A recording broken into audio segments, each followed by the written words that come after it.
दंड प्रणाम मायबाप हो. या संसारात आपण आल्यानंतर आपण ह्या नरदेहामध्ये आल्यानंतर आपल्यापुढं दोन सुख उभे राहतात. एक परमेश्वराचं सुख आहे, त्याला आपण परमार्थ म्हणतो, आणि जे मायाचं सुख आहे त्याला आपण संसार म्हणतो. तर संसाराचं सुख हे आपल्या इंद्रियजन्य सुख आहे, ते आपल्याला अनुभवाला येतं आहे. समजा तुम्ही एक आंबा खाल्ला तर त्याचं सुख तुम्हाला अनुभवाला आलं, गोड लागला आंबा तुम्हाला. पण तसं परमेश्वराचं सुख हे सहजासहजी अनुभवाला येत नाही, फार काळ जावा लागतो त्याला. तर मग जर समजा तुम्ही चिंतन केलं तर तुम्हाला एकदम त्याचा फायदा दिसत नाही, पण तो फायदा टिकणार आहे.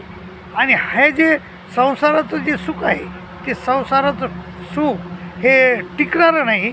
आणि ते संसाराचं सुख जर तुम्ही जास्त घेतलं तर तुम्हाला त्याच्यातून रोग होऊ शकते. भोगे रोगभयम, भोगे रोगभयम, भोगानं तुम्हाला रोग होऊ शकतो. तुम्ही उदाहरण द्यायचं म्हणलं तर पंडूराजा होते. पंडूराजाला राजे होते ते, परंतु त्या भीष्माचार्य असल्यामुळं त्याला चिंता नव्हती आणि त्यामुळं ते सुखी होते. आणि 2 पत्न्या होत्या. त्यांनी एवढा भोग भोगला की त्याला तो रोग झाला. इंद्रियाचं सुख घेऊ घेऊ त्याला रोग झाला आणि त्याच्यातच त्याला मारावं लागलं. तर असं इंद्रियाचं जे सुख आहे ते सुख आपल्याला ताबडतोब आपल्या अनुभवाला येणारं सुख आहे, पण ते सुख मात्र ते सुख आपल्याला दुःख देणार आहे. आणि परमेश्वराचं जे सुख आहे ते सुख म्हणजे परमार्थाचं सुख, ते आपल्याला लवकर आपल्या अनुभवाला येत नाही, त्याला फार काळ लागतो. आणि फार काळ लागल्यानंतर पण एकदा ते सुख तुम्हाला भेटलं तर मग ते सुख मात्र कमी होत नाही, त्याच्यातून न्यूनता होत नाही आणि त्याच्यात दुःखाचा लवलेश बी नसतो. तर मग हे परमेश्वराचं सुख मिळवण्यासाठी काय करायचं, तर परमेश्वरानं सांगितल्याप्रमाणे वागायचं.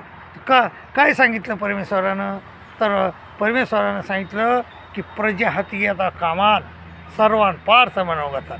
आपल्या मनातल्या ज्या कामना येतात त्या सगळ्या सोडून द्यायच्या. प्रजाहाती म्हणजे सोडून देणे. प्रजाहाती यदा कामान सर्वान पार्थ मनोगतान आत्मन्यवात्मना तुष्ट स्थितप्रज्ञश्च दोच्यते. तर तो त्या जो परमेश्वराच्या चिंतनात जो घडून राहतो, म्हणजे प्रजाहाती यदा कामान, माणसानं मनातल्या सर्व कामना सोडून द्यायच्या आणि परमेश्वराच्या चिंतनात राहिलं तो माणूस, तर त्याला ते परमेश्वराचं सुख मात्यंतिकम, जे आत्यंतिक सुख म्हणतात, ते सुख मात्यंतिकम येतात. बुद्धिग्राह्य मतेंद्रियम, बुद्धिग्राह्य सुख असते ते आणि इंद्रियाच्या पलीकडचं असते.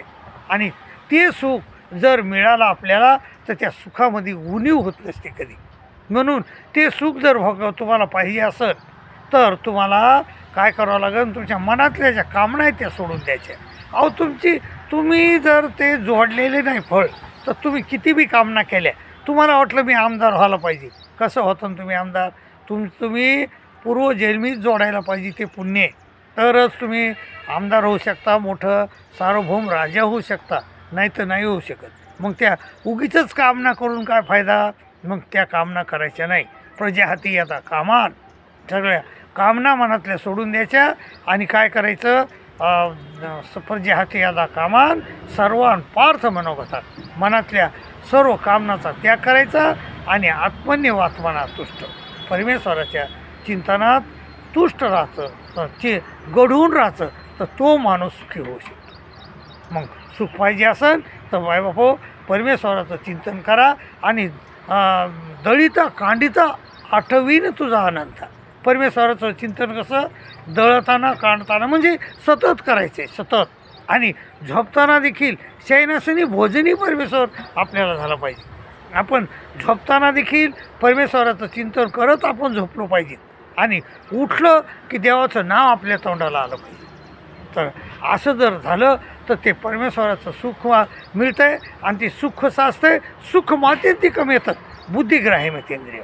ते बुद्धिग्राह्य सुख आहे, इंद्रियाच्या पलीकडचं आहे आणि त्याच्यामध्ये कधीही दुःखाचा लेवलेस नाही, सगळं सुखच सुख. बरं, दुसरी गोष्ट कोणची आहे, ही एक झाला उपाय. दुसरा आहे उपाय की दुःखे सोनोद्युग्ने म्हणा सुखे सोगित स्पृहा. अहो सुखात सुखी होऊ नका. सुख आणि दुःख हे खोटे आहेत. सुख बी खरं नाही आणि दुःख बी खरं नाही. समजा मी मुंबईला नोकरीला आहे आणि माझी आई इकडं वारली, तर मग मला सांगा तिकडं मला समजलंच नाही तर मला दुःख कसं होईल? नाही होणार. म्हणजेच दुःख खोटं आहे का नाही? म्हणजे दुःख खोटं आहे आणि सुख बी खोटं आहे. ते आपल्या मनाचा विषय आहे तो. तर आपल्याला आपल्या मनाच्या विरुद्ध गोष्ट जर झाली तर आपल्याला दुःख होत असते आणि आपल्या मनासारखी गोष्ट झाली तर आपल्याला सुख होत असते. म्हणजे सुख बी खरं नाही आणि दुःख बी खरं नाही. म्हणून श्रीकृष्ण महाराज म्हणतात, अर्जुना दुःखेसु न म्हणा सुखेसु विगत स्पृह. दुःखानं दुःखी व्हायचं नाही, सुखानं विगत स्पृह व्हायचं नाही. विगत स्पृह वित राग भय क्रोध. आणि वित म्हणजे सोडून देणे, भय राग क्रोध हे सोडून द्यायचं आणि त्यालाच खरं परमेश्वराचं सुख भेटत असतं. खरं अध्यात्माचं सुख त्याला भेटत आहे. म्हणून माय बाबा हे अध्यात्माचं सुख घ्या, त्या इंद्रियाचं सुख द्या सोडून. पुन्हा तिसरी गोष्ट श्रीकृष्ण महाराज म्हणले, या निशा सर्वभूतानां तस्याम जागृती सैम. आणि यशाम जागृती भूतानी सा निशा पश्यतो म्हणे. जो माणूस सगळे लोक झोपले असताना आपण उठून चिंतन करतो आणि सगळे लोक जागे असताना आपण झोपतो, तर तो माणूस, त्या माणसाला खरं परमेश्वराचं सुख मिळत असते. मग ते परमेश्वराचं सुख मिळायचं असेल तुम्हाला तर तुम्ही सगळे लोक ह्या लोकांच्या नादी लागायचं नाही.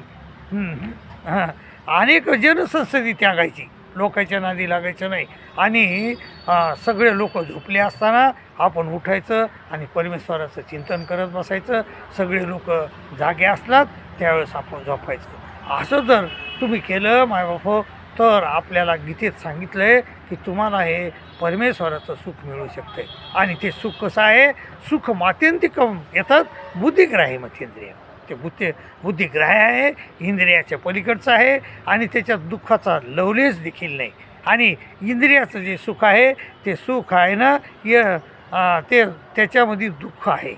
इंद्रियाचं तुम्ही जास्तच एखादा पदार्थ खाल्ला तर तुमची प्रकृती बिघडू शकते. म्हणजे सुख घ्यायला गेले तर तुम्हाला दुःख येऊ शकतं आहे, परंतु तसं परमेश्वराचं नाही. तुम्ही जेवढं परमेश्वराचं चिंतन करता तेवढं तुमच्या पदरात सुख मिळू शकतं आहे. म्हणून आपण नाही का परमेश्वराचं चिंतन करायचं आणि सुख आपल्या पदरात पाडून घ्यायचं. मायबाप परमेश्वराचं चिंतन करा आणि तुमचं सुख तुमच्या पदरात पाडून घ्या अशी विनंती करतो. आणि इथं सांगतो आणि तुम्हाला विनंती करतो की जर तुम्ही नवीन असाल तर आमच्या देवल ऑफिशियल गीता ग्रुपला सबस्क्राईब करा, लाईक करा, शेअर करा अशी विनंती करतो. इथंच थांबतो. दंडवत प्रणाम.